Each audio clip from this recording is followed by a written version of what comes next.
This podcast contains real opinions, raw energy, and zero apologies. If that electrifies you, good. Welcome to the BSing with Y Eagle Y podcast. Hit that like button and turn it up. Let's rock.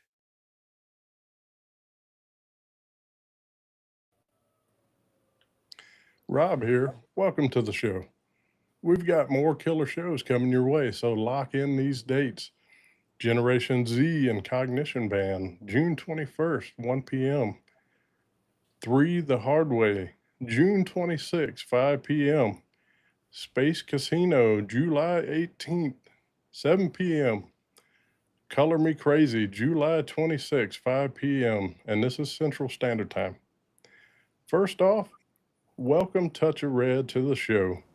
We appreciate y'all taking the time to hang out with us today. How's it going, guys? Hey, good afternoon, everyone. Doing good here. Happy to guys, be here. thanks for being on the show. Of course. First off, Eric, congrats on graduating. Oh, Master's, right? Yes, So- just finished. What was your major? Business administration. So I have an MBA now. Hell yeah. Very happy. Now that you graduated, what's the path? What path did you decide to go down? It's a good question. I don't really have one as of right now. I'm happy with where I am currently. I'm just happy to have the degree. It's expanded my mind and it's opening horizons for the future. So. Oh, hell yeah. Yeah, Congratulations, thanks very much. by I the really way. appreciate that. Awesome. Touch of Red Band, thanks for being with us here today. We appreciate you guys spending your time. And if I could give an extra thanks, you guys have been long-time supporters of Static Shift Radio and that platform. I can't thank you enough for doing that. In fact, you've helped get me introduced to several others of our bands that we've had on the platform. And so really, really appreciate you guys for that. And I normally start out with a different question, but I was thinking about it. For those who are not familiar with your band that may be watching today, introduce yourselves and which instruments you play. Yeah, sure. So I'm Eric. I play bass and I sing lead vocals on our original stuff. I'm Josh, and I play drums. I'm Steve. I play guitar. Heck yeah. So before we dive into the music, I always like to start at the beginning of the story. Every band has that moment where everything clicks, the right people, the right chemistry, the right sound. So for everyone watching and just now discovering Touch of Red, how did the band first come together? So I had met Steve like about a year before or 2 years before I met Eric. And so like it was during COVID and we used to jam like every Mondays. Like it was like we had Monday night jams, and one day at work we were Eric and I worked on the same floor, and we just started talking about like nonsense video games. I think we stood in that hallway for like 40 minutes. At least it felt like it. And so then like we like hung out, played a video game, and like 2 or 3 days later, I know that we remember this differently, but I remember him exploding into like my area and being like, "You didn't tell me you played drums," and I was like, "I didn't know that was important." It's always important. Yeah, and he was like, "Oh, I play bass and guitar, and I sing, and I do all these things," and I'm like, "This man's very talented." And so I was like, "All right, let's why don't I jam with this great guitarist? Like let me invite you." So I text Steve. He's like, "Oh, absolutely, bring the guy."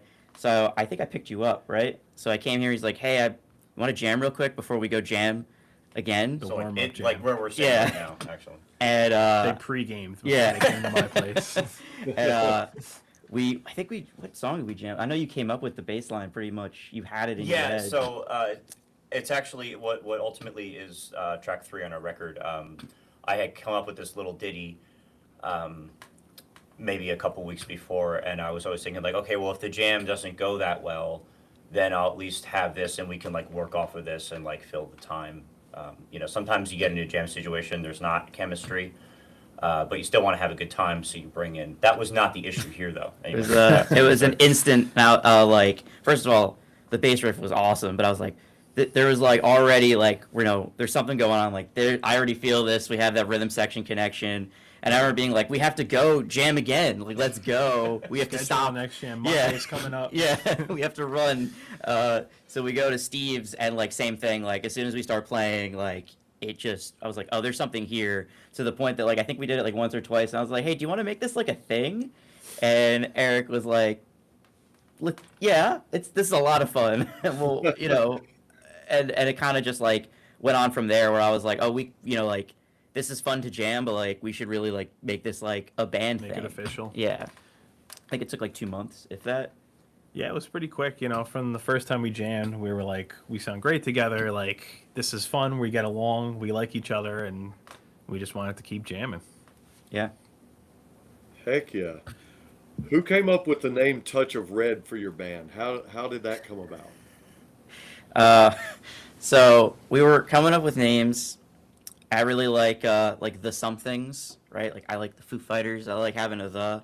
And I was at work, and a friend of mine came up with, he was like, what about the conference? And I was like, I like the conference. And all of our friends were like, we like the conference. And we're like, it's temporary. And I was like, and I think Road Ahead, actually, like the YouTube video we put out first, like our first time, like kind of putting something together, it says the conference. And I was getting pizza about like a week or two after that. And my friend was like putting some garlic, and he was like, and I'm like, oh, how much you putting on? He's like, just a touch. And I was like, huh. And as we're walking away, I'm like, it'd be a cool band name to be like a touch of like a color or something. I was like, Touch of Red? That seems good. And that friend actually is the one that came up with the conference. And he's like, I think the conference is much better. And We stuck to it. yeah, I was like, I don't know. Let me bring it to the band. And so I brought it, and everybody was like, that's really, we like it better. And all the people that liked the conference were like, by the way, we never liked the conference. The Touch of Red is much better. They're just gassing us up. Yeah, all our friends just didn't care to give us their honest opinion. And from my perspective, that was like the one thing that we weren't able to agree on early on. Was like everything else was fine. Like the music was flowing. We had songs with like what band name? We would just chat a lot, like just writing to each other in our group chat, like here's a couple ideas. Nothing was sticking. But when Josh brought that to me, he was like, what about Touch of Red? Like it was an immediate. I was like, that's it. There's no question. Like that's easily the band name as far as We I'm were concerned. sold. No I'm arguments. Sold, yeah. I personally like it. I like it. You Thank guys you. like the conference better? Or Touch of we can Red? go back. No, no. We'll just Subvert change it. all our merch. Yeah. No, I like Touch of Red better than the conference. And the logo, who designed that? Because I think it's cool that behind the lettering for your band name, it looks like the outlines of a red fingerprint. And that's kind of genius. I like that. Talk about that. Yeah, totally.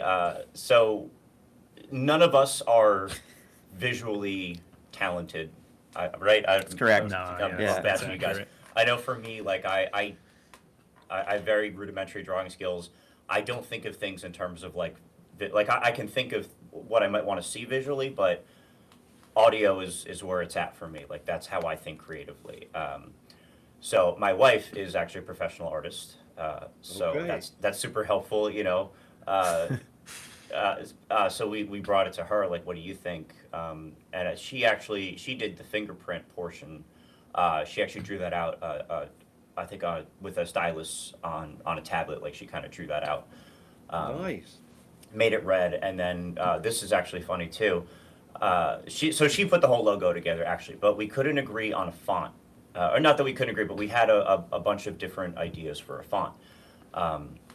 And what's funny is she being I think she would consider, a question just came in, I saw, nice, does she design for other bands? I think she would be interested in designing for other bands. She's not so much of a graphic designer. I can get into more of that later, but everything she does is typically like actual physical media. And she actually did the physical media that is our album cover, In Our Nature. That's a okay. framed piece of physical media that's in our living room. Anyway, we had a bunch of different text ideas for Touch of Red, and everybody likes the one that you're seeing. Like you can see it on the kick drum in the back if you're watching this. If you're not, you can find it on our social media. Everybody that we saw liked this design with this text, but Jackie and I, that's my wife's name, is Jackie. She and I did not. We all liked different ones better. We were like, this is the one we don't like. And then we had our other friend who digitized all the artwork for our record. She was like, ask Joe what he thinks, because and then whatever he says we'll go with. And he immediately liked this one, so like, all right, that's it. And yeah, Oh, that's yeah. the logo. Heck yeah. Well, it turned out awesome. So every band has different personalities, different strengths, and different creative mindsets. What makes this lineup work well together? I think we just mesh well really together. I don't Um, know. I mean, I think it's our overlap of similar influences and different influences. So we kind of have a common ground where we play, similar sounding riffs and stuff like that. But it's also like maybe Eric has an idea that I didn't think of, or vice versa, just because we have some, bands that we don't listen to in common. So it's good to have a lot of different influences coming to the table. But I definitely say we kind of meld it into our own sound together as well. Yeah. Also, pretty much all our music comes from jamming. In fact, like even if like it's either someone brings a riff to the table and or I hum something, and we work through that, or sometimes we're just playing and jamming, and then we'll listen back and we'll be like, "This is really cool. I don't know what you were doing, Steve, but that was amazing." Or or Eric, like that bass line's crazy, and then we would like parse it out, be like, "All right, this could be a section, this could be another section." And then we're just like, there's too many songs here. We got to pick one. Yeah, yeah, we definitely like to improv a lot. So like we'll record our jams and we'll listen to it later and we'll be like, oh, that riff was pretty good. Like let's use it for a song, or let's build something more around it, that kind of thing. Thank God we record, because Yeah. no shot we'd remember any of these things. Yeah, we roll the tapes for our practices, and then we'll go back and listen and Heck yeah. figure out what's good. So, yeah, and then I think from my perspective, like I'm much more. My roots are much more like 60s and 70s garage rock. Not that they are not rooted in that as well, but that's like when I come to the table for any band situation, like I'm thinking The Who, I'm thinking Hendrix, Zeppelin. Like that's the cornerstone for me, and then like whatever else comes on top of that will remain to be seen. And I know especially when we were recording our record, that's when we really had like more ideas come in, like more layers, because like the three of us, like we can only make so much sound in one session together. But then once we start layering other instruments, like I know Steve brought in like a lot of pop punk influence and emo influence, and some of the vocal overlays that he did and some of the guitar overlays that he did, to me, are very reminiscent of some of that kind of riffage. That to me, like that's not really part of my mental Rolodex of what I'm going to think to write. So I think just to piggyback off of what Steve was saying earlier, like it's really cool to see how the three of us bring more stuff to the table and how that ends up becoming our Absolutely. own original sound. And you Oh, guys yeah. kind of took it where we were headed next. Rob and I next, we're going to ask you about your musical influences, the bands, the artists that inspired you. And every band that we've ever interviewed, I think it's very unique and awesome how that you bring different musical influences to the table, but it all seems to work and come together when you're finally putting together songs and albums, because rock and roll in its purest form all came out of gospel and rockabilly and blues and country and western, and formed this thing we love called rock and roll. And so we're very interested in hearing your musical influences. You named some of the bands, but elaborate a little further. And then as a piggyback on that question, what were some of your influences early on, like as far as not necessarily professional bands? Did anybody's parents or uncles or anybody kind of, maybe your school program or whatever, influence you at all musically? Yeah, totally. I guess I'll start and maybe we could just go down the line. So for me, I'll say starting on from an early age, my dad, who's a fantastic musician, he always played in bands when he was young.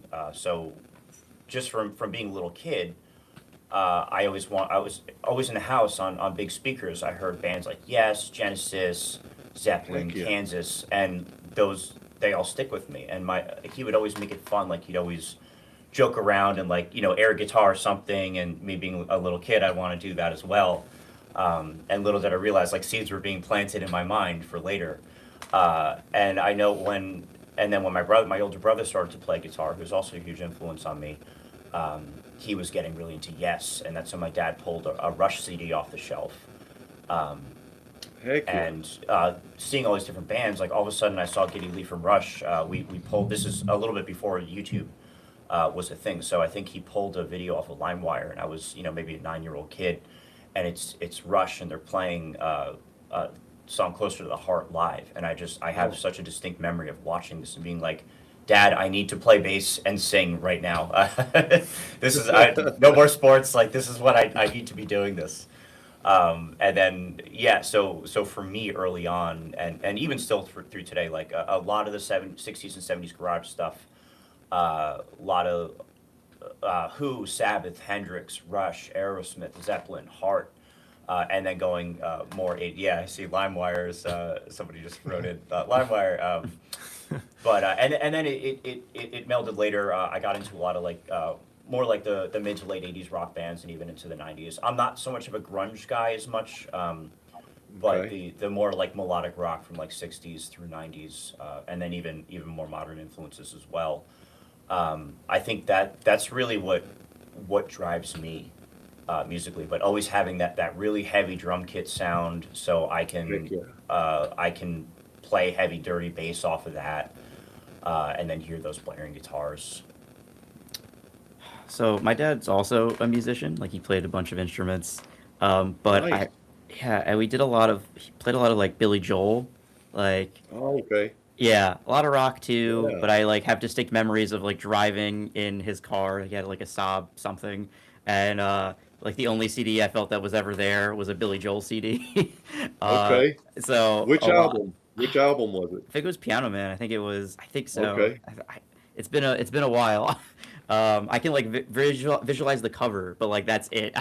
um, so a lot of growing up with that and like listening to like classic rock radio, as driving around. And then I think when I was in like, I want to say I was like 11 or 12, I started to get really into AC/DC. I'm like, there's something about this band that's speaking to me. Like I Yeah. started really like, instead of like listening to music, being like, oh, this is music, I was like, oh, like I don't know why, but like it's making like these guitar solos are crazy. I tried to learn guitar, failed instantly. Not never, only drums for me. Um, and then from there, I got really into the Red Hot Chili Peppers. I think that Oh, was around 2008. Like Stadium Arcadium, I think had just come out. Uh, nice. yeah, so and then I was like, oh, Chad Smith's the greatest drummer of all time. That was my feeling. He's definitely one of the best. I always consider myself a worse Chad Smith. Uh, he's my favorite drummer. Um, and then it went from like that him to like the Foo Fighters, and then like over time it's just sort of I just become like, oh, whatever sounds good I listen to, and those influences bleed into whatever I'm doing. If I'm listening to say like soul pop, those like drum, like the feeling I guess of the drum, not necessarily the Uh-huh. beats, but those come into whatever I'm doing at that time. So I'm like constantly listening and like throwing whatever I'm doing into like the like whatever project I'm working on. Heck yeah. So, Yeah. Touch of Red has been steadily building a name through live shows and sharing stages with other bands, and to include Starkova, Adventure Lost, India Vid, Vibrotones, and others in the scene. How important has the live show side been in building the momentum behind Touch of Red? You want to take this one? Yeah, it's always good to meet other talented local bands and collab with them. We've definitely become friends with a lot of the bands we've played with, and in turn, they ask us to play shows, we ask them to play shows. So it's kind of like you feed off of each other, and you watch each other grow. So it feels really good to meet other bands, doing the same thing that we are, and to get closer with them and to get to know their music and that kind of stuff. So we become each other's fans and help each other out and that type of deal. So it always feels really good to meet other bands that we get along with. I think I seen one of them in the chat. Yeah, I see John Starkova. He's amazing. He's He's fantastic, He's extremely supportive. he is. to say the least. Yeah. He's a mind-blowingly good guitar player. Star Coast, LimeWire. LimeWire. 4 minutes ago. There we go. Shout out to LimeWire. Yeah, shout out to Starakova as well. They are, if you have not heard Starakova, they are such a good band. Both their music sonically is incredible.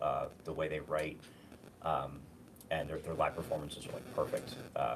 They're so good, and yeah, we support them. They kind of take us under their wings sometimes. They'll put on shows, and we've played live with them. That's what it's all about. Is you got to support each other, especially in modern times. Like there's a lot less of an appetite from the general public to go out and see original music. Like, oh, what's going on tonight? Like, let's go out and see original bands. Like, at least here that's kind of non-existent. At least compared to what it was like 15, 20 years ago. So it really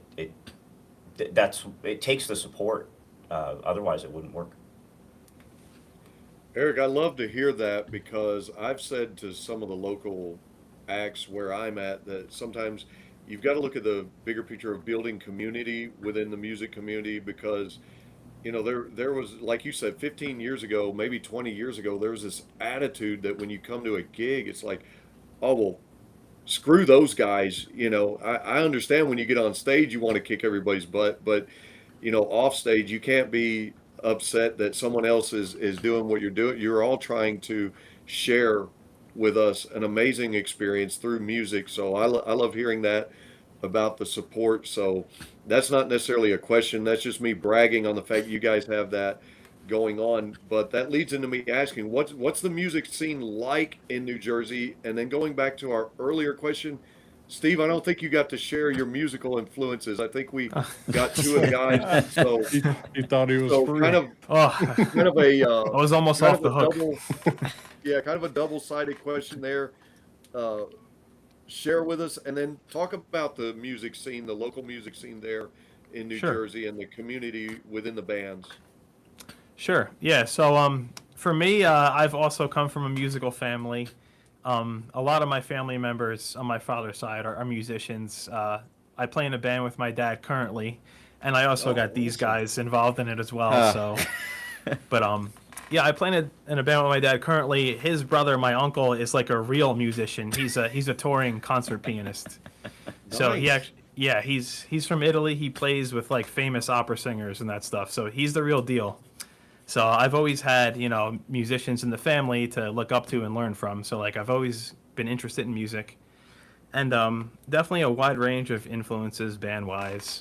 Like when I first started playing guitar, it was definitely the most fun to learn those kind of like classic rock songs, like Eric was saying, like the Zeppelin, the Cream, the AC/DC. Like those were always, felt really good to play, and it was challenging too to try to learn the leads and stuff.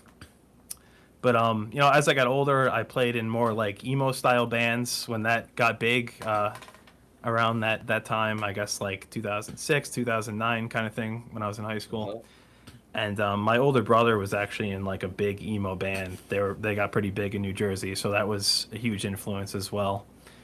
So, and then as I got older, I got more into stuff like Circa Survive, RX Bandits, that type of stuff. So definitely a lot of influences, depending what kind of mood I'm in. How's the riff going to sound today? So yeah, I like to try to bring that all to the band.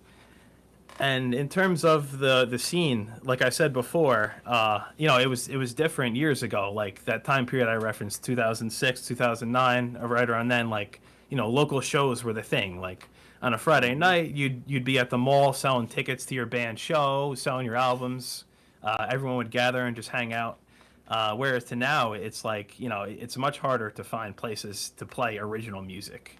Like there's cover bars and that type of stuff, but we're lucky that we're from Rahway in New Jersey, and Rahway is actually pretty generous to the original music scene. So we get local Rahway gigs, and they're like, yeah, you'll play your originals, like play your album, like maybe we'll be mixing some covers depending how long the set is.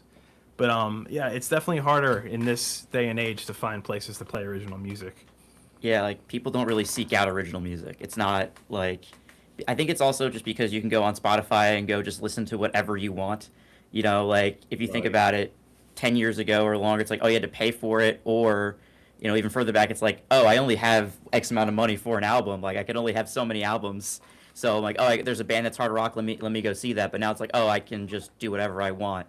So people, I feel like it's just not a thing people really think about as much. Yeah, yeah, I guess that kind of goes back to the other question is like, you know, when you're at a show, when you're at an original show, it's about the camaraderie. It's not a competition, at least on the level that we do. Right. It's not. It's very much the opposite of competition. Whereas I guess that kind of used to be the case. Like it's camaraderie. Like sometimes you're playing a show and the only other people there are the other bands. You know, so when you have Right. you know you have a lineup of like 4 bands and there's 25 people in the room, and it's about hyping each other up, and especially like from the performing perspective, the energy that the crowd gives is a feedback loop for us, right? Like sometimes you're playing a place and like you're not allowed to turn up or you're not allowed to play louder. And then it's like, well, you might as well just have the radio on because like nobody Right. knows what we're doing. You know, respect the rules, of course. Like, but it's when you can play in some of those smaller places, and you bring some friends out, and you're playing on the bill with other bands that you know and like, and you're feeding off of them. Like it's a feedback loop. It really is. Right. The more hyped the crowd can be, the more hyped we can be, and that builds together. Oh yeah. Heck yeah. So, has there been a live moment yet where you guys stopped and thought, this is exactly where we're supposed to be? What do you think, Josh? From the beginning, to be honest, like not even like before the band, just sort of like, I mean, at that time, I don't necessarily think I was like, oh, I want to be in a band right now. It was just sort of like I just want to play with really good musicians and just have a good time and just like literally love to improv. And so I met, you know, I was like, oh, these people. For me, I was like, oh, this is perfect. This is what I want. And then it evolved from there. Yeah, no, we definitely have a lot of fun playing the kind of music that we do.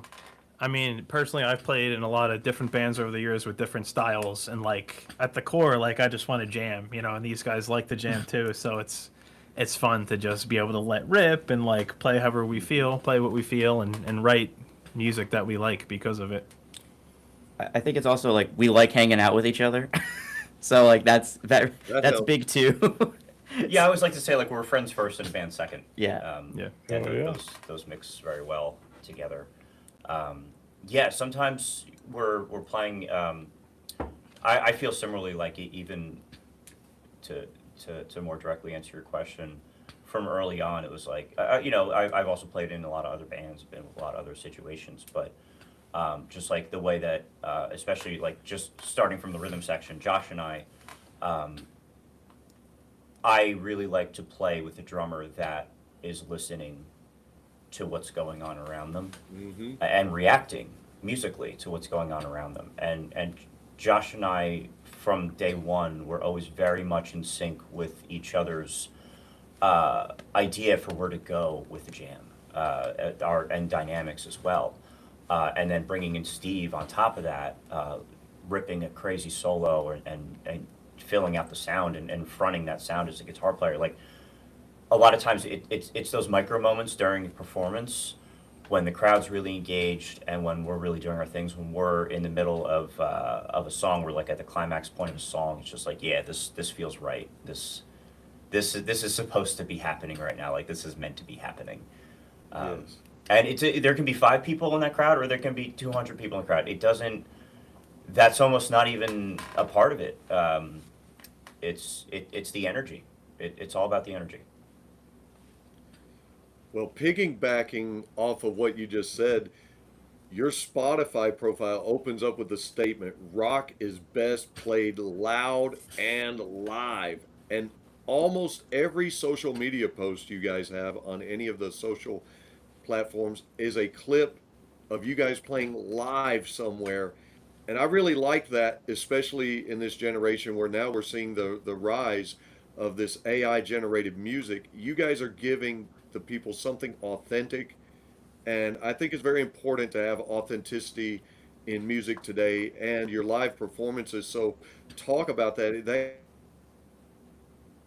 kind of talking about, but talk about that. You guys have made it a point to display live music for your audience. Yeah, I guess I'll start. At the crux of what I enjoy musically, it kind of took until the AI generation for me to really realize what it is that I love so much about music, and that's that it is an inherently human artistic creation. I like to be able to listen through the speakers, and I like to be able to hear that squeaky bass drum pedal, or that little click somewhere like a guitar string that maybe wasn't supposed to be played. And I don't mind that. Like I enjoy I'm like, oh, now I can kind of hear what was happening in the studio when this was being recorded, Mm-hmm. and that's part of the human experience that music is. Um, I am not so concerned about AI music because, at least from the rock and roll perspective, kind of like you were saying, Ferg, is it's about the live performance. Like you're never gonna have a bot that's gonna get on stage and play live. Like we as humans, we want to watch other humans create something human. Um, Yes. that's from the rock scene. Like I don't want to take away from other forms of music either. You know, if you enjoy AI music, then awesome. Like who is anyone to say what one should or shouldn't like? But other genres, you know, we've been trying. I'm roughly stealing this quote from somebody. I think it's from Nuno Betancourt from Extreme. But if in certain genres, humans have been trying to sound like computers for 30 years. It's a lot easier for computers to sound like computers than it is for humans to sound like computers. Whereas Right. in rock, computers can't really sound like humans. Um, so again, I never want to yuck anyone's yum personally. Like if you like AI music, cool. But I know there's always going to be people out there who want to hear human created music and who want to go watch a human created performance. Yeah, Yes. Anybody it's else? definitely, it's like we That's what I would talked say. about backstage.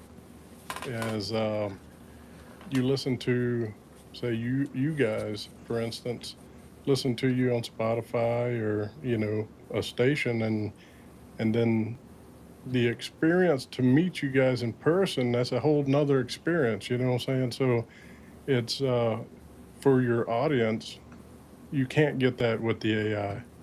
So and it's definitely a different experience from hearing the music on the radio or on whatever platform you listen to meeting you guys and listening to you live and interacting with your audience. It's just, in my opinion, that's the best experience someone can ever have. And I express to the audience, if Touch of Red is your favorite band, get out there and watch them. Go support them. Uh, and if you can't get out there and watch them, listen to them.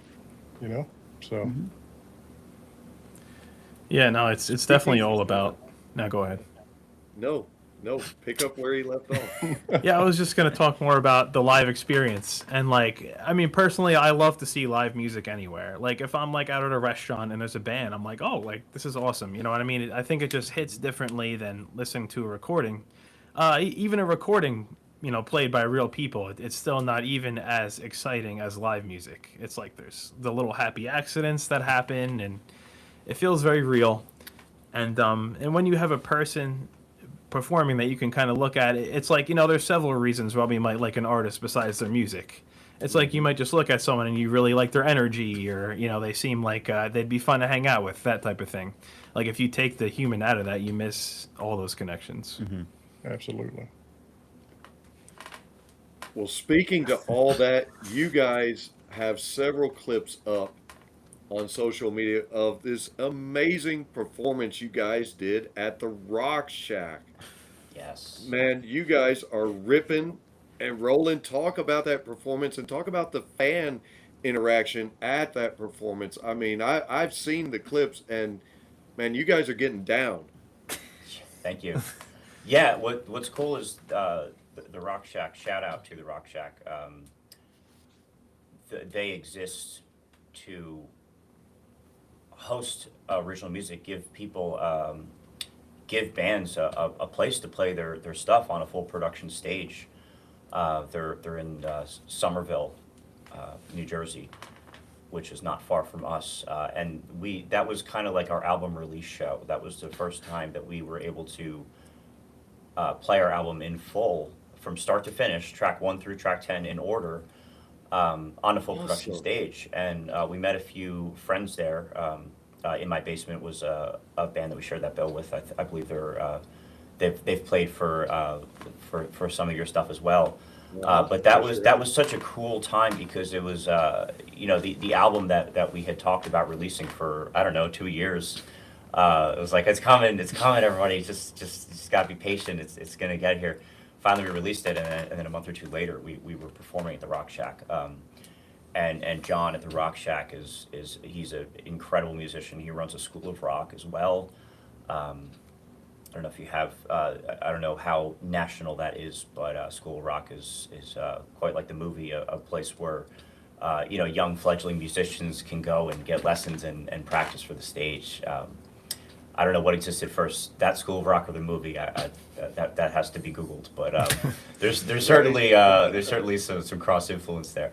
But yeah, that's from my perspective, like that was the first time that we were able to play on a full production stage and play really loud for a room. And like kind of like we were saying earlier, you were asking about, like, is there a moment where you're like, this just works? And I think you could see that, like, especially during Fever Dream, when it's getting toward the end of that song, and that's the second to last song on the record and the second to last song that we played that night. Steve is just going nuts, and Josh and I are in the back just absolutely locking in, or that's how it feels from my perspective. And everything just clicked so well, and it was, the audience was electric during that moment, and really the whole performance, the audience was electric. But there was something about that performance that I will never forget as long as I live. Heck yeah. There's something special about playing on a stage, not just live. Like a lot of times it's just like you're here, you're gonna play right in front of whatever, but like a full production stage, that was like it was very, very cool. It was like one of those, like, kind of like, oh my god, something's happening moment. Hell yeah. Definitely one of our favorite gigs. Super fun to play on that nice stage with a nice setup. And like Eric said, it's a great venue. Like, we love the ideology behind it. We love what they're doing. They're giving a lot of bands the opportunity to really showcase their stuff. So we were more than happy to oblige. And no, it was a really good one. And we got a lot of good crowd response too. You can tell when someone is genuinely listening and enjoying the set and interested in your original music afterwards. It always feels really good. So we came off of that one very happy. Heck yeah. So at this time, if you're rocking with us now, jump in the chat and let us know where you're tuning in from. So as you listen through Touch of Red's music, there's a lot happening beneath the surface. Powerful vocals, driving guitars, emotion, tension, melody, and moments that just explode with energy. It doesn't feel boxed into one lane, and that's what makes the sound stand out. When you guys started writing together, how did the overall sound of Touch of Red naturally evolve into what fans hear now? Well, I mean, the songs that you hear on the record definitely didn't start out as complete, and the full vision wasn't there yet. So even when we started recording, we did a lot of writing while we were recording the record. We'd record version 1 and listen back and, like, okay, this is cool, but we can definitely change this or expand on this. So the songs definitely evolved over time as we became better playing with each other and more familiar with our own material. We were definitely able to, take it to the next level, elevate it as we went along. It did also, like, evolve, like, in the studio, of the way we kind of recorded everything. Yeah. Like, we had an idea of what the songs were when we were playing them, because we did scratch tracks and everything. But once we kind of gave it off to Steve to add the guitar, like, things just went from, like, 10 to 11. Like, he really, like, a lot of the, or my favorite parts of the record are really a lot of what Steve did. Just like, oh, this would sound cool. Yeah, I'd like to experiment in the studio. Oh, Definitely. yeah. Yeah, what's nice That's is awesome. we self-produced, so we had all the time in the world. The time was up to us to do what we wanted. Um, so we did the rhythm section here in this very room that we're interviewing from. Okay, wow. And after the rhythm section was complete, then I gave it to Steve on an external hard drive, and then he spent not Way too long.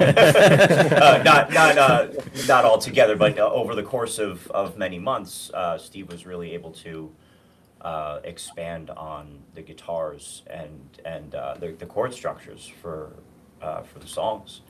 And after again, being a trio, the lead guitar is a rhythm guitar, and the solos that's all coming from the same guitar. Whereas once you're in the studio, you can really creatively add to that. So it was.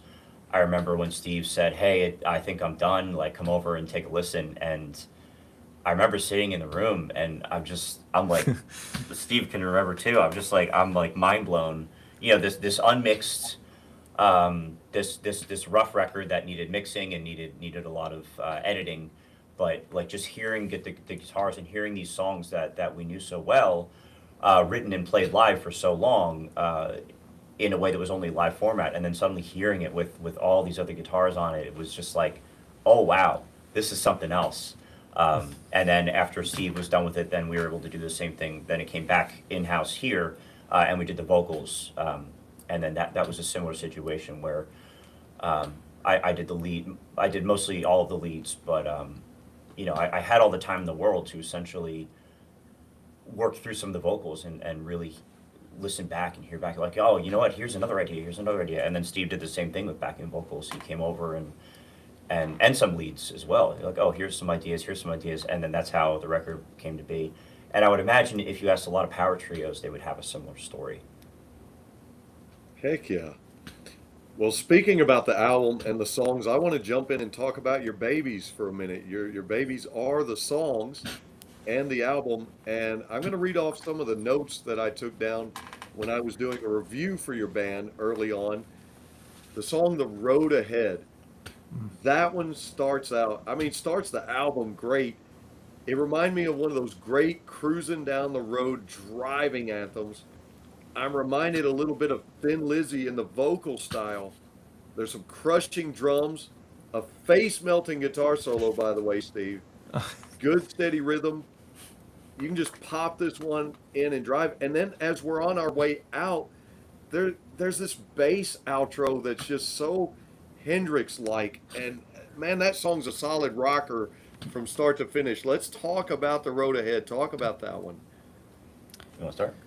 Didn't I like? You started the song. Yeah, I for a long time I used to like go on GarageBand on my phone and just like come up with random things, like guitar riffs or whatever.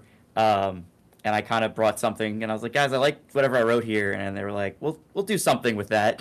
And they made whatever I did. I think was as Steve made it better, and was the intro. And then I think it was a lot of jamming on all of that, right? Like I don't remember if that was. I think that was the first song we ever finished. Like that was our Yes. first song. Yeah, there's a lot know. of jamming on that. Yeah. Yeah. Which is a testament to kind of like our jam sessions as well. Is like that's a part of it. But yeah, I remember Josh brought that in, and the intro melody actually was minor originally. It was I remember being like it was like a keyboard sample, and it was actually a minor a minor using a minor scale. And then I was listening to it, I was like, oh, but what if we did it, what if we made it brighter? What if we did it like, what if we made it more major? And then that's when it kind of became, I think when I went, from my perspective, when I heard that, I was thinking like, oh, what about like Spirit Radio from Rush? Or like There Goes My Hero from Foo Fighters. I was starting to think like that lane. And that's when you get to the bridge, like, I want to wake up next to you. That was when that whole portion, it's just two chords, but I thought it fit really well with the rest of it. Is that the song where you were like, I don't know about something lyrics? You were like, I don't know if I'll think about it. Like we were jamming on it, and then I think he came in to work, And he was like, I came up with lyrics. Yeah, yeah. I just finished the song. I didn't know what I was writing about lyrically with that one. I just started writing stuff down. We got to leave work now. Yeah. Sorry, boss. We're out. Music's calling. Yeah. I came up with lyrics, and then I eventually kind of like worked backward and realized what I guess my more like subconscious was trying to say lyrically. And then that's when everything clicked. And then I think the rest of the song kind of spoke for itself. Once Steve came in and did that solo, and we realized that's how long the solo was going to be. Yeah. And, yeah, it's. I say this about every single one of our songs. It's one of my favorites to play live. Heck yeah. Right. So shout out to Mario, Take It or Leave It band. He says, these guys are the bomb. Love my homies and touch of red. And that means so much coming from Mario. His band Take It or Leave It, absolutely Yeah, insane. Thanks for shout out. Getting to They're great. see, Thanks, man. getting to see Take It or Leave It live is insane. It's a religious experience. It is. I'm not much of an alternative punk listener, but I really, really appreciate the performances that those bands do. And Take It or Leave It, I was entranced when I was watching them. I think Josh and I were watching them together play, and I was watching this band, and I was like, oh my God, they are so good. This is just like, this is such a good band. Yeah, Take It or Leave It, check them out. They're amazing. That's all I can say. Let the music speak for itself. They are incredible. Hell yeah. Heck So- yeah. Let's move into Tear Down the Sky. The title alone, it's massive, intense. Song carries that same energy from start to finish. Sorry. What's the story behind Tear Down the Sky, and where did the inspiration for this track come from? If you're okay, I'll start with this one. Sure. So Tear Down the Sky was actually the first song that we wrote when we decided that this was a band. Like this was no longer just a jam situation. This was no longer a side project. Like this was a band, and that's how we were going to treat it going forward. And I think it started out with just Josh and I. Actually, the heavy irony of like Steve wasn't there and we had decided we were a band. I think Why wasn't I told? Uh, I think like it was one of the nights that like Steve couldn't make it. No. No? That song. I was probably just late. There are like two songs or maybe three that like, as we were like, the jam is really pretty much the entire structure. Like we didn't do much changing. That's one of them. You can hear me kind of start out with something. I must have heard like a Nirvana song. 'Cause there's a Nirvana song where a drum beat's kind of similar, and I was trying to come up with something, and I come up with like the drum beat, and then the bass locks in, and then the guitar locks in, and then we progress to I think what became the bridge, and then like the jam is pretty much almost exactly like the real song. Yes. The pieces. Yeah. So it's a lot of order. I chorus, think. the chorus is what I'm talking about. Was what I think Josh and I had done together. I was actually That's jamming correct. on guitar. Yeah. I was like, oh, Steve isn't here. Like, let me just play some guitar along with the drums. So the chorus is what you hear. And then I think in that session itself,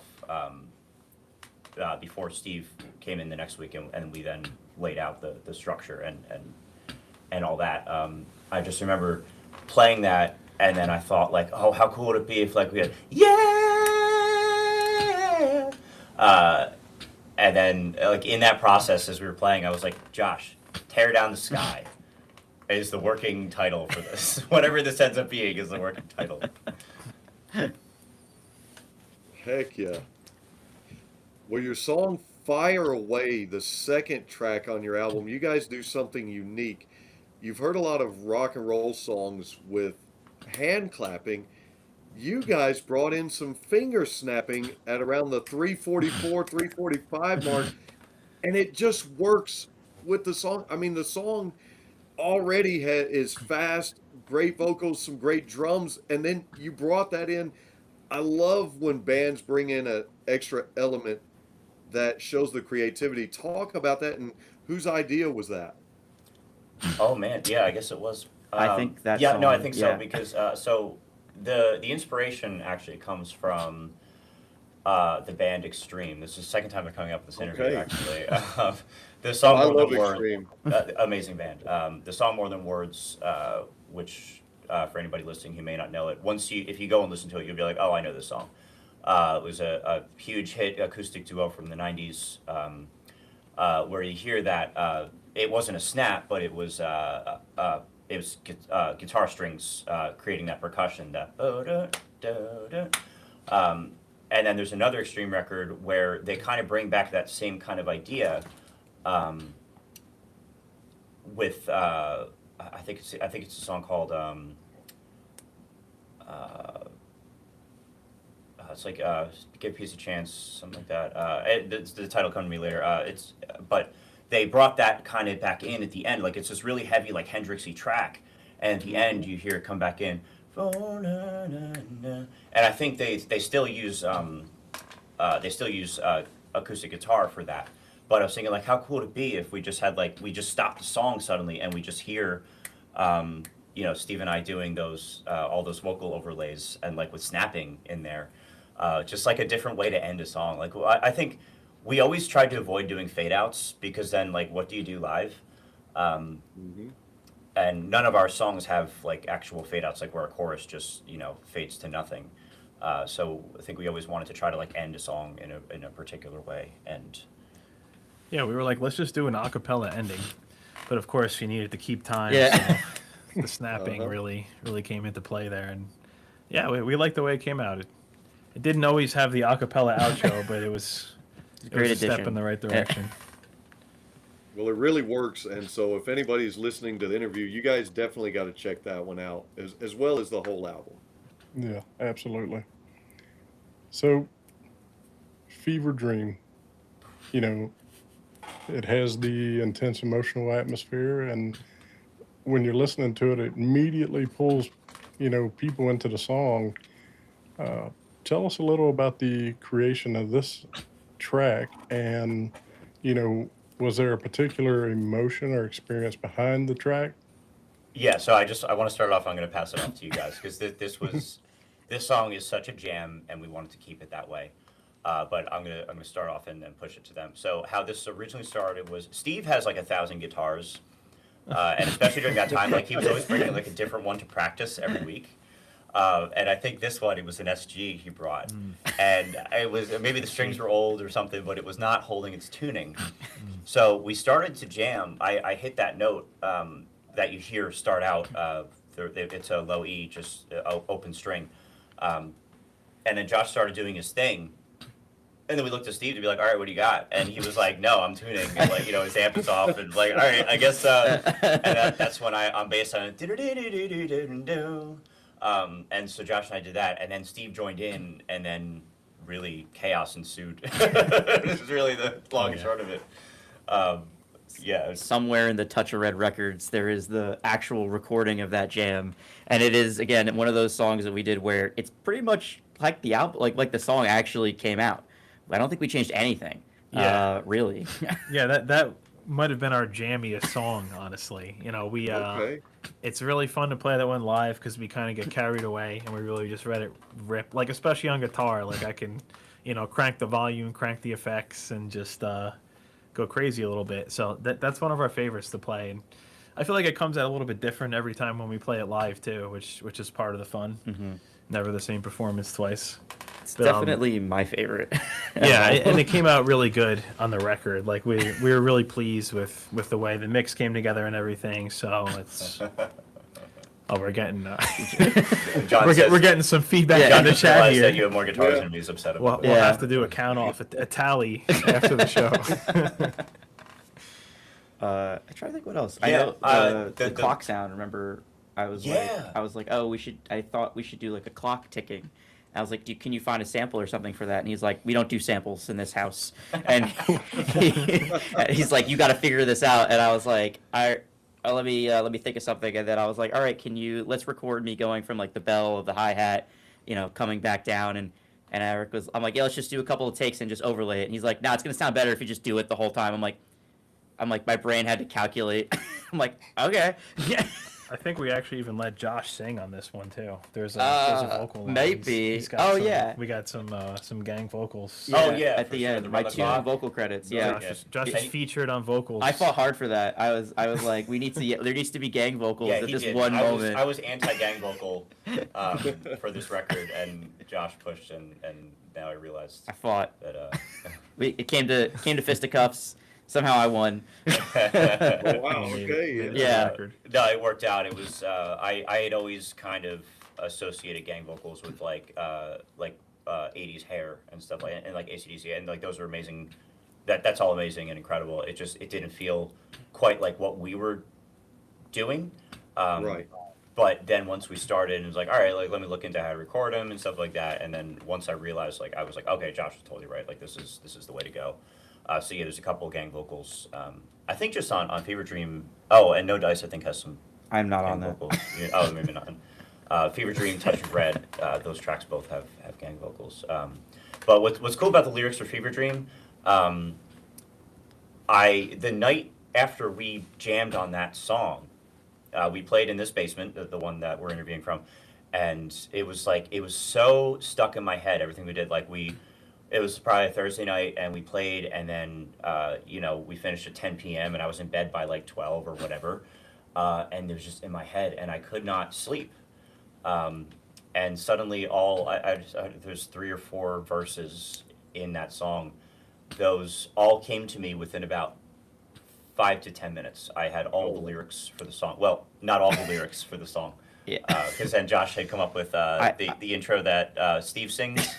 I said that I feel like there should be some vocals here, and like, oh, what should we do? And I was like, and I literally came up with those like on the spot. It's like, these are temporary. Do something like that, and they just stuck. There you go. It's Yeah. on the record. It worked out. Yeah. Now it's a piece of the song. Yeah. Definitely a favorite. Yeah, it's hard to play a show and not play Fever Dream. It really is. It's just so it's like, to me it's the prototypical Touch of Red song. It maybe that and Touch of Red, like they very much embody what we do and how we create. Yeah, I also want to say that was one of the songs where I thought I knew how the song was ending, and then I came to see what Steve did, and you played for me the ending, and I was like, I don't know whatever the heck I was thinking, but this is so much better than what was in my head. Yeah. Quickly, talk about the drum work on the Iceberg. Man, you are going off like a machine gun on that song. Talk about it. I blacked out, no idea. I can't remember what I was thinking at the time, but I was just like, I think the riff was heavy, and I was like, I don't do a lot of like that heavy stuff all the time. So I was like, all right, like let's just start out at like a 10. So I just was like, all right, this sounds like a really cool beat. Let's go for it. Did I come up with the riff for that one? You Was did. it? Okay. I think you did come up with that riff. Yeah. Yeah. I think that was Steve wasn't there for that. I think Steve, you're missing from a lot. Yeah, of I don't know. writing They sessions. just, they just write these bangers. We're gonna have to Hey, get you like got- we have to get like a time clock or something. To punch be in. fair, I don't think I was anywhere close to anything with Fire Away, except I think I hummed the bass line and then was late to practice, and I came back and they're like, the song is done. And I was like, Yeah, cool. that's That's how it worked out. I did. I don't know where he was. I couldn't make it. really quick, go back to Fire Away. So Fire Away was another one where Josh had he did in GarageBand, and then I was like, what the heck are we supposed to do with this? And then it came. I think like Ferg very astutely pointed out, Hendrix. Like it has like, to me that's what I was thinking. Like, okay, this is a Hendrix thing. And then I think it was a writing session between me and Steve where we realized that it was the play was going to be to have it be like a call and response vocal, like, yeah, it's burning up, come on, can you see it? Yeah, it's burning. And go back and forth. That then seemed to be like the kind of thing that we were supposed to do with that. I was 45 minutes late, and I came back to like a song that I wrote that I had nothing to do with. Yeah. And they're like, guys, we're all done. Or Josh, it's all done here. And I was like, okay, cool. I don't have to say. Yeah, I guess if you guys do it. But back to the Iceberg, like, I don't know, that just drum beat just came to me. I think we jammed on it a little bit. It definitely was on bass. I think you went on guitar because you had an idea of what to do. Okay. And then we just like went from there. And then I think, Eric, also, you're the one that came up with switching at the end, instead of going to the chorus for the solo, to switch back to the verse, like Oh yeah, maybe not the verse, but or the bridge. yeah. Da-na-na-na-na. Yeah, Yeah, totally. to switch it around, Totally. which I was like, oh, this is really cool. And I think I screwed it up every time for like a year. I would always start on the wrong one and like rapidly have to change. But like that was, I'm trying to remember, but like that, I think also maybe a little Fall Out Boy. It's a little familiar, it's a little similar, some of their beats, but I must have doing something pop punk at the time. Down, down. Yeah. Yeah, I totally hear that. Yeah. Oh, don't tell them; they'll probably. Yeah. It was probably something like I'm that. gonna get a cease and desist. Yeah, I just realized that now. That's so cool. Don't sue me. Yeah. So, and then I think Eric too, like the bass line in the verse is like, no, sorry, yeah, the bass line in the verse was super sick, and then Steve, I love what you do in the verse. Yeah, it's like just like a little funky, like hard rock. It was great. Yeah, it was really supposed to bring in like some Rage Against the Machine style influence, especially like hearing that. And I remember being in the studio when we were doing, I was kind of like producing while Josh was recording the drums. I was like, Josh, this song is about being angry. Like play like you're angry, and then all of a sudden everything clicked with that really heavy hitting. Yeah, it was one of our heavier songs on the album, definitely. Yeah. Yeah. Looking back and currently, what accomplishment means the most to the band right now? To me, I always wanted to make a full length rock record my whole life. Well, not my whole life, but since about being 17, 18 years old, I really, that to me is what I love. It's like when I can put a CD in from start to finish and enjoy every single second of it. Or even not, like just to hear a CD and from top to bottom. And I always wanted to do that. I always wanted to create a record that I believed in every second of from start to finish. So for me, the biggest accomplishment is far and away just the writing and releasing In Our Nature. Same thing, like the album, like just to be able to have like a piece of something that you were a part of was like crazy. Like especially going through the whole process, and then you get to the end, and it's like, here, you can listen to this. Like before, people were like, I like that song. Can I listen to it? And I'm like, no, sorry, doesn't exist. It's in our heads. So again, like being able to like physically like show it to people, and like also just the response people give like makes me like, oh, I'm just so proud of what I was a part of and what I did. I also thought that I'd never write lyrics except for my one line. And I recorded Yeah. riffs. I You got- wrote it all, man. Yeah, I got the credits.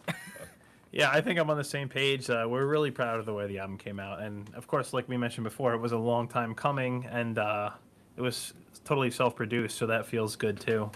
We were able to learn a lot about producing as well as songwriting throughout the process. It was a learning experience, and we're really pleased with the way everything came out, and we're proud of it. Shout out to Eric, who did pretty much just mixing, mastering, and basically learned an entirely new trade Yeah. to do the album. We're like, oh, should we do like? I think we were almost immediately we're talking about like an album. First of all, Eric was like, no EPs. We're doing Yeah, it. I really pushed, even though it's not the smart business move necessarily to release an album in its entirety. Especially nowadays with streaming, the algorithms do favor singles. Actually, John, who might still be in the chat, he taught me that. That is formally the case. But that said, like to me, I came in as like I don't care. Like obviously we'll put out a single or two before the record, but I want to, we'll put out a single or two in anticipation leading up to the record. But I want to do a full length record. Like that's and I think I did push the guys a little bit for that. There wasn't pushing. That was what you said. It Okay. was guys. We're not. I believe your exact words were. I think EPs are a tease, and you should just do a whole album. I was like, just tell me where to solo, man. You guys Yeah, were ball gold. With Yeah. Rocky Peace, I love music in all its creations, all of its forms. There's certain I think Skid Row is a good example. They put out Man. they put out some EPs, and so like within the last 15 years, they put out some EPs, and like gets to track 5, and I'm like all hyped up. I'm like, all right, where's track 6? Oh, it's over. And like, all right, I'll start it over from the beginning. But I think there's something to be said that the sum is greater than its parts when you have an album and it's aptly length for the story you're telling, or the musical story you're telling. And like for me, I'll always put on an album, unless I'm in the gym or something and I just need like, heaviness all the way through. I'll always put on an album like that. That's how I listen to music whenever I can. I always prefer that medium, at least in the rock realm. So I think going forward, we'll definitely do plenty of singles and stuff like that. But it was about having an album. Like, hey, Touch of Red, In Our Nature. Like this is something you can listen to for 45 minutes straight. You can buy this. You can, whatever. I don't know how we got. What was the original question? I don't even remember. What are you proud of? Yeah, what are you proud of? Yeah. So are you proud of? Yeah, and then I'm really proud that we released the full length record. And at least for me, I believe in every single second from start to finish. Everything has its purpose. Everything has its place on there. Well, I've listened to the full album, and from my perspective, it's got everything you would want in a rock and roll album. I mean, from start to finish, and that's not me blowing smoke because you guys are on the show. You've seen my review that I posted, and honest to God, that's how I feel about it. I know the album is on streaming platforms. Are there physical copies available for fans? Oh yeah, Mhm. yeah. There's Absolutely. physical copies. Yeah, and like any and all streaming only sounds so good. Physical media still sounds the best. Or Yes. if you're to put in a CD, that is still technically digital. But what comes through on data waves is not as good as what comes through on CD. Yeah, we have plenty of Totally agree. CDs. We're happy to send them out. Whoever wants them. I think if you come to a show, we charge like $10 for a CD. $1 for every track, I guess. But yeah, I mean, $1 track. we don't have like an online storefront for it, but if you just message us at any from anywhere, request a CD, we're happy to ship you one. Absolutely, just pay us a small fee, and it's yours. Yeah. Heck yeah. Well, I'll be messaging you guys. I love yeah. physical media. As you can see behind me in the studio here, I collect physical media, and my CD collection continues to grow. I like to buy vinyl as well. I just like to know that you physically have something in your hands that's going to last. Music lasts a lifetime. And as I've told people, they're collector's items, but you never know when you're going to go to a show. You can't stream or download an autograph, man. What if I was to show up and get an autograph from you guys? I can't get that autograph off of Spotify. Right. Got to get the CD signed. Yeah. Yeah. Gotta come to New Yeah. Jersey. Yeah, and it goes without saying, both Rob and Ferg, you're both getting courtesy copies of the CD. Signed. Oh, Yeah. Yeah, wow. signed as well. Yeah, Hell don't yeah. worry, it's coming your way. It's coming Hell your yeah. way. Rob, I got to connect with you after and get your mailing address for the Not show. a problem. I already have Ferg's, but yeah, no, you're totally right. It's and that's the thing too, is like it's about having that CD out and available for a physical connection, and then after that we can do like strictly digital singles and doubles after that. I think that's probably softly the plan going forward, is to do Absolutely. more singles and And I doubles. totally understand the business side of it for you guys and for artists and bands in this day and age, but kudos to you guys for sticking it out and still putting out a full length. I think your fans are going to really enjoy that. And so, anybody watching, Rob and I will testify today.